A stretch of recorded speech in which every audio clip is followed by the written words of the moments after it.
This isn't a party political broadcast, for two reasons. First, nobody's asking for your support, your vote, your obedience, or your money. Second, what you are being asked to do is much harder than that.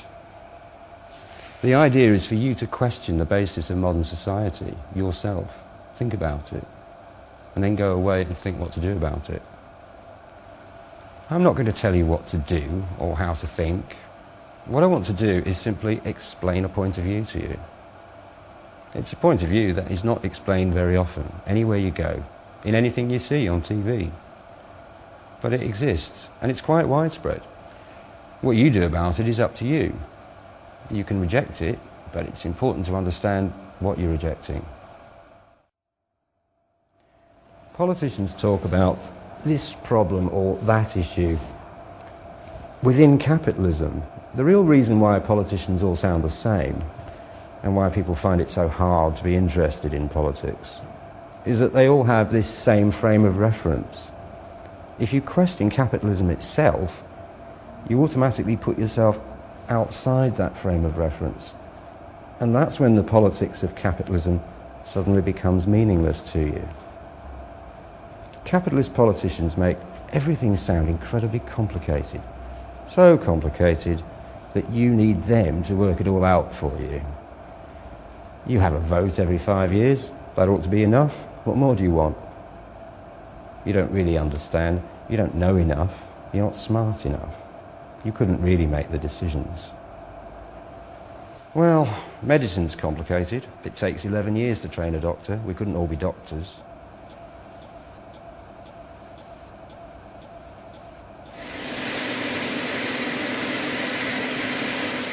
But who ever heard of Politician College?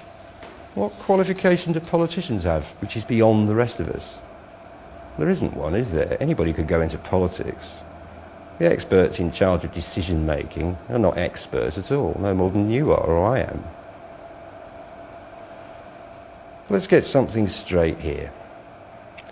Two men in a pub could bore and bewilder you for several hours with football talk, if you were daft enough to let them. But the rules of football are pretty simple. It's the same with politics. The universe of histories and details go on forever. But the basic rules of capitalism are quite easy to understand. And so are the consequences of those rules. It really isn't rocket science. And once you understand what the rules are, you're then in a position to ask yourself a novel question: whether you actually agree with those rules.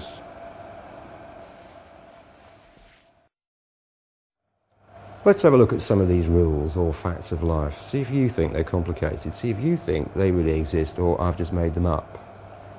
Rule of thumb number 1. Very roughly speaking, 5% of the world's population owns 95% of the wealth.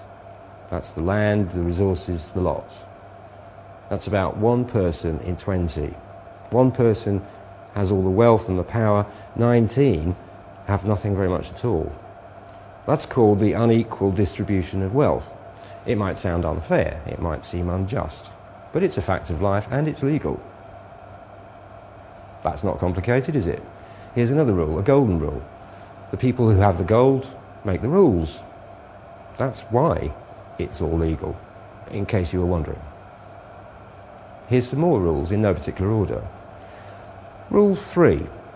The more money you've got, the more you can make. Rule 4.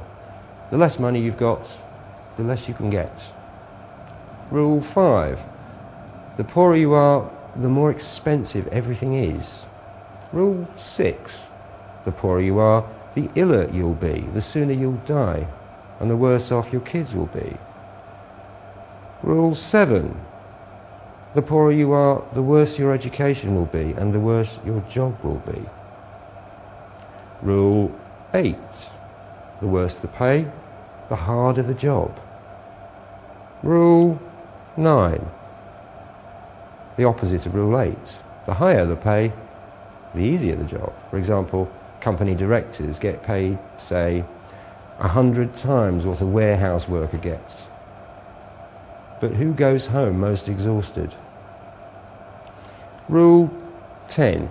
If you're really rich, you're a capitalist. You don't need to do any work at all. Rule 11. The poor pay for every mistake made by the rich. Rule 12. Rich people start wars that poor people have to fight. Rule 13. Most rich people get rich by inheriting. Occasionally there's a rags to riches story, but they're vanishingly rare. Rule 14. Most poor people stay poor through hard work, thrift and sacrifice. That's enough rules. You decide, have I made these up? Am I just a cynic? Or do they sound like things that you've thought as well? You'd never get politicians saying any of this, that's for sure.